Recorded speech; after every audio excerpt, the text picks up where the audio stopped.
What's going on, Aces? Welcome back to the channel. So, on to some good news, y'all. Candice Bassett and her husband, Chris Bassett, are expecting their first child together. Yes, I love a good happy ending and I love to see her win. And of course, Candice was speaking all about being strategic. She said that Giselle is very strategic. And what I would say is that Candice is strategic, dropping this on the day that Robin's announcement that she was being let go, fired from the show. That is Dorothy Jr. all day. You can tell that her mother was a psychologist because this is a strategy if I've ever saw one. Okay, game, set, match. And I love the fact that she is glowing. She looks happy. She looks beautiful there. They're holding up the sonogram of their unborn child. I am here for it, right? Because especially after we've seen Candice, just literally, I mean, she has been fighting for her whole life. I feel like ever since she came on that show, fighting Monique physically, but also, verbally sparring with all the ladies. And is her tongue razor sharp? Yes. Are her Twitter fingers even sharper? Absolutely. But I feel like unless you have walked through this earth, um, being a dark-skinned Black woman, you will not know how to adequately navigate a world that seemingly, goes out of its way to make things harder for you, that does not hear you. Like your voice will always be too loud for those who do not value your words. And so I feel like Candice is someone who right now she's winning, but throughout that season and in past seasons, she used Twitter and she used, the things that she had at her disposal to protect herself. You could tell that those things really hurt her to the point where people were mocking her triangle, right? Her tissue that she always folded up in a triangle. But yeah, I mean, I feel like she came out on top. She walked away when she wanted to, right? She wasn't fired. She left to protect her peace. And now, as you guys remember, she was crying when Dr. Ken, she was telling her therapist who made a house call that she really wanted a baby. And he was concerned. He's like, are you going to let all these outside influences stop you from the joys of motherhood? And she really had to do some soul searching, but she got those, embryos out of the freezer and put that bun in the oven with her husband and made it happen. And I'm so over the moon. I'm happy for her. So let me go ahead and get into this article really quickly.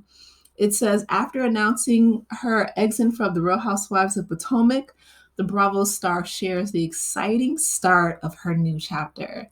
And I am so proud of her. It says, the Real Housewives of Potomac, 37, tells ET that she is expecting her first child with her husband, Chris Bassett, who's 46. She says, I'm about 13 weeks, so just into the second trimester. It's been weird, but also really wonderful, I think. And to keep it to ourselves at this point, absolutely. And here's the thing. Let me just say really quickly.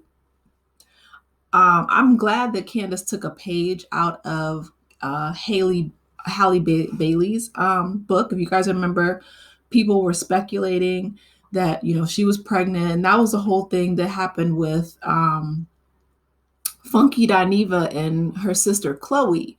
If you remember, the subject that TGIF was talking about was whether or not Halle was really pregnant. And of course, people could see her baby bump, but until she was ready to, share with the world, she says, I didn't need that stress and that pressure, because all the things that she went through being the Black Little Mermaid, dealing with all those racists and all those things, that's stressful. You do not want that stress, to carry on to your baby, right? So I'm so glad that Candice kept it to herself, right? Halle, she got on the podium and she said, Halo, that's her son, who just spoke his first word, by the way. I don't know if you guys saw that on social media. It was so cute. His first word was okay. He was talking to his dad. But She got on that podium, Halle Bailey, and she said, Halo is the biggest blessing to me. And I wanted to be sure that I was ready. I wanted to be sure that, I didn't take all that stress and pressure. And I wanted to wait until I was ready to stand in my truth and to say to the world, that I am a mother now, right? Do it in your own time. Okay. Do what's best for you, your husband, and your child. I'm here for it. Let's see, moving on. She says, it's been weird, but it's also really wonderful. Yeah, okay, keep it to ourselves at this point. She says, our immediate family knows. My mom, I told my mom on her birthday in February.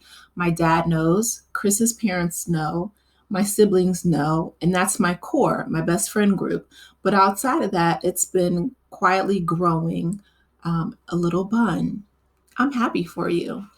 Yeah, and keep your circle small, right? Keep those who really have your best interest at heart. I feel like that's something she really took away from this show.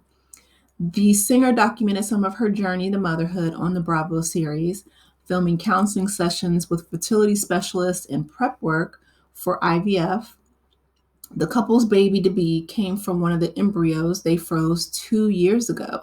She says, I think we were both kind of content to have them just sit there until my cutoff date, which she references the window that Chris gave her when it came to babies, that she needs to be pregnant by the time he turned 50. Well, they have 4 more years left, but I'm glad that they they went ahead and did what was best for them. She says, but then I got the itch. As the couples hit the under 5 year mark on the countdown clock, she says, I always wondered, how would I know when I was ready? I always felt like a part of my anxiety was that I wasn't sure that I would know. And when I knew, it was undeniable. I kind of woke up and realized I was never going to be 100% ready, she continues.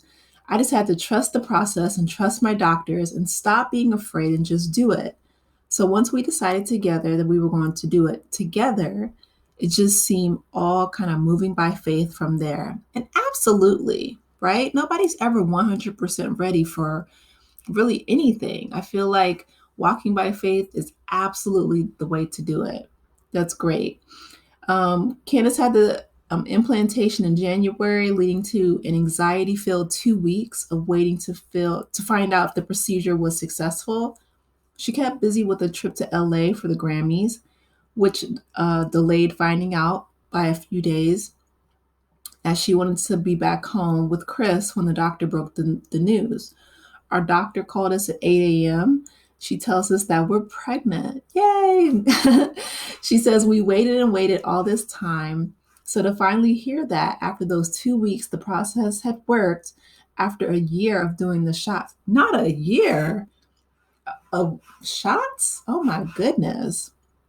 I didn't realize it was like such a lengthy procedure.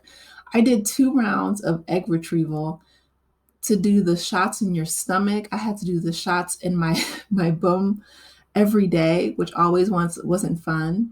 And to finally have it all pay off was amazing. Wow. I mean, I understand that everybody is different and everyone's fertility is different. It's just well, listen, it was successful. That's all that matters. I'm like, that's a lot. The pair, they don't know if they're having a boy or a girl yet. They had one male embryo and one female embryo. So the doctors know, Chris explained. We did all the tests, obviously. We wanted something healthy. And I was like, listen, let's just take the highest grade egg and we'll put it in there. And this is the one surprise of the whole experience that we don't know yet. Yeah, that's amazing. The two, they do plan on finding out the sex of the child before Candice gives birth, though. It's so cool that you literally have no idea what you're getting, what their personality is.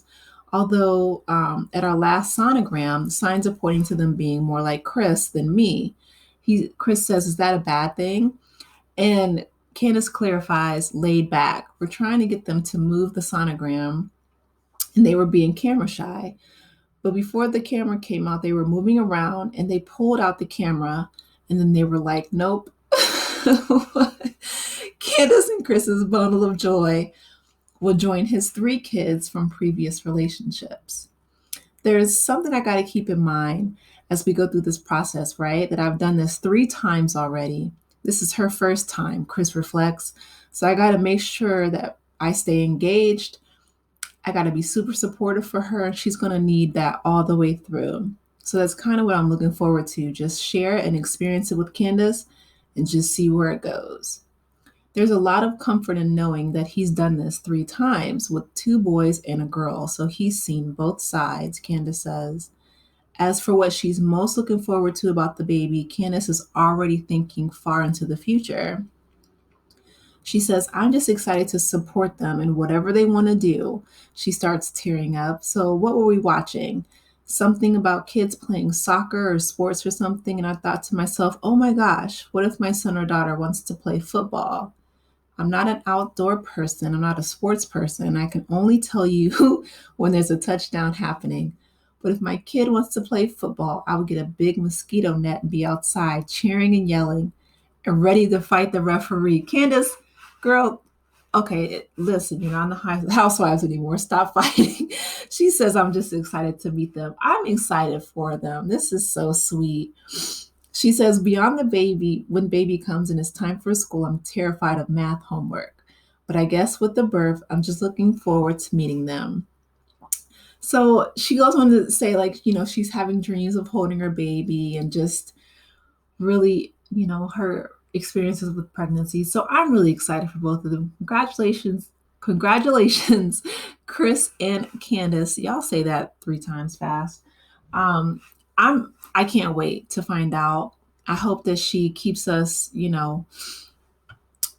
involved if she chooses to. If not, definitely, keep it private. Do what's best for you and the baby. And yeah, I'm excited for them. You guys let me know your thoughts. Candice won in my opinion, but who's counting? Please be sure to like the video, subscribe to the channel if you haven't done so already, and I will talk with you in the next one. Take care, aces. Bye.